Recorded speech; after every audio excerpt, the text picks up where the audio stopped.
La reprise des affrontements entre le Front Polisario et le Maroc préoccupe la classe politique mauritanienne.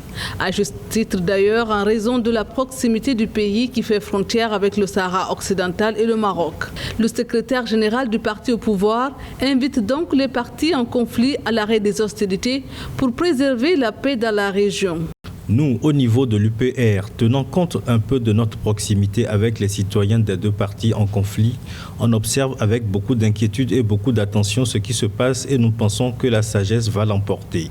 Même son de cloche du côté de l'opposition parlementaire, notamment le Parti de l'Union des forces de progrès, qui appelle à une intervention urgente de l'Union africaine et de l'ONU pour un retour rapide au cessez-le-feu. Mais les tentatives de l'ONU ces derniers jours pour éviter une escalade à Guerguerat n'ont pas encore abouti.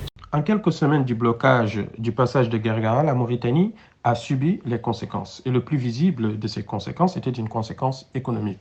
Car depuis que la transaérienne a été inaugurée, la Mauritanie se fournit principalement en fruits et légumes chez son voisin marocain.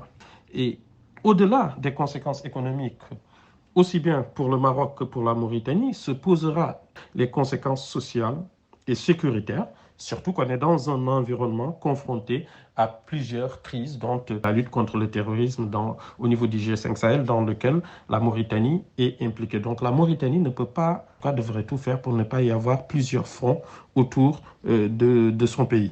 Depuis 2006, la Mauritanie importe des centaines de milliers de tonnes de fruits et légumes du Maroc.